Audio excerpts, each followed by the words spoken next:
Hello, Griffin families. My name is Phil Bowen.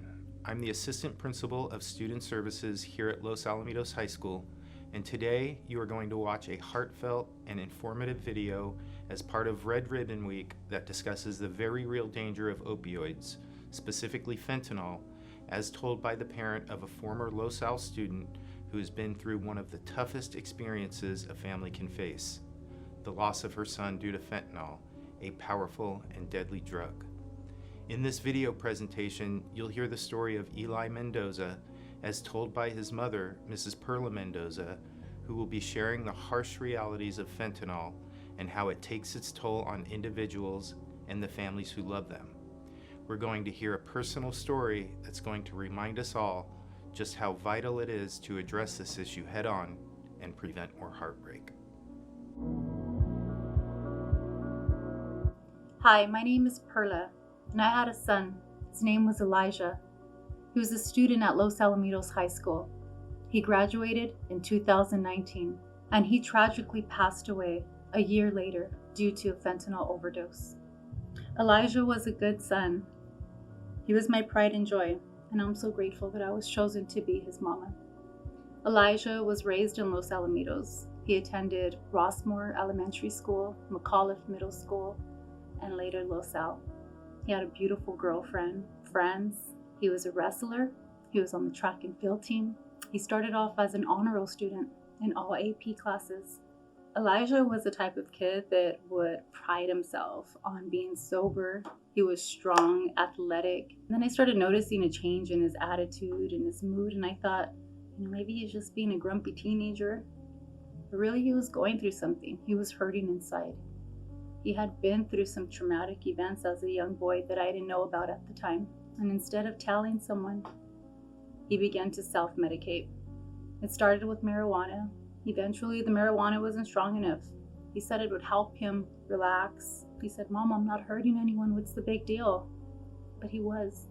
He was hurting himself. Eventually, my son turned to Xanax. It caught me by surprise. It happened so fast. This addiction will take over your life in a second if you allow it to. I'll tell you, Elijah did not want to die. He was not seeking fentanyl.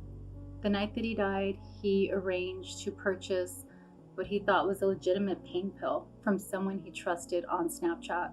Elijah bought a pill from this guy who he thought was his buddy, his homie. He called him his boy.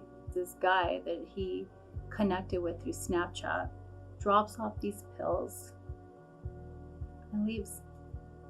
My son calls me, confirms our plans for the next day, and then says, "Good night, Mom. Let's get some rest. I'll see you in the morning." He took one pill that night, and we found him in his bedroom, kneeled. It looked like he was praying. His grandmother was the one that found him, and initially she thought he was asleep. He was snoring. When someone is experiencing an overdose, there's certain things that happen to the body. And one of those things can be a gurgling. They call it a death rattle. Kind of sounds like a snore. That morning was the worst day of my life. It is the worst day of my life. Actually, seeing my son in a casket was devastating. It's an image I'll never be able to remove from my mind.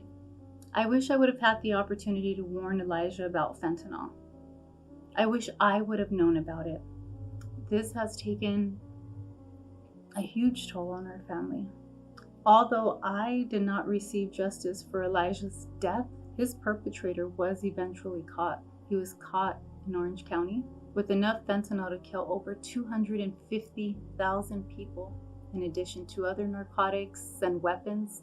As long as your children have access to a cell phone, they have access to this dark web where drugs are being sold every day, and it is easily accessible.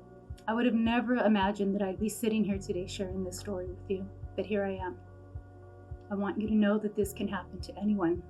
Fentanyl is being deceptively put into all street drugs and killing people. Every 5 minutes, someone is dying due to an overdose. Even if you get something from your best friend, it could be tainted.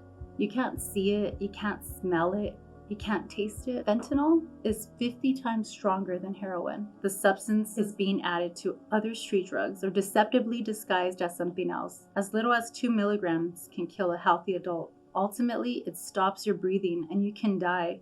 And it can happen quickly, leaving little time for anyone to save you. If you don't die from this substance, you're likely to become addicted. They're not necessarily trying to kill anyone, but they don't care if you die. Their bottom line is making money. All you are to them is another dollar. You know, social media is flooded by these drug dealers. And there's something that you can do. You can report them. You could share their information with local law enforcement. There's even something called Crime Stoppers. You can leave anonymous tips and have someone look into it. You can be part of the solution. One of the things that I'd like to share with you that I think is really important is recognizing signs and symptoms of an overdose. Normally, guys, when someone is experiencing a drug overdose, there's 3 common things that happen. One of those things is they lose consciousness, or maybe they are disoriented and you notice a change in their breathing. Their breathing becomes slow and shallow. You might be talking to someone and notice that their pupils become the size of a pinpoint. Those 3 things that I just mentioned are some of the most common signs and symptoms of an overdose. If you notice someone experiencing those signs or symptoms, it's important to spring into action. You want to call 911 immediately. If you have naloxone, also known as Narcan, available, then I would encourage you to administer. Narcan helps to reverse an opioid overdose. And you can get Narcan over the counter at Walgreens. It costs about $45. Or you can go to your local health department and request it. If you're looking for resources or need Narcan, I'd be happy to help get that for you. You can reach me at www.projecteli.info. Elijah did not want to die. He did not ask for fentanyl. But that's exactly what's happening to young people all across our nation. Young people are dying every day, unknowingly consuming something that they thought was safe. If you have a friend that's struggling with addiction, encourage them to talk to a trusted adult. It can make all the difference. It can help save their lives. And if they won't talk to a trusted adult, I encourage you to. You could help save your friend's life. Los Alamitos High School would like to thank Mrs. Mendoza for sharing her story and hope her insights have been enlightening and thought-provoking. As we close, we want to emphasize the significance of open and honest discussion with your students, not just about fentanyl or opioids, but also another concern not mentioned in this presentation, the dangers of vaping. This includes both nicotine and marijuana. As parents, it is vital to have these open and honest discussions with your student about the potential health consequences and legal implications of drug use, as well as vaping. It is also important that they are aware of local laws and regulations regarding these products and substances.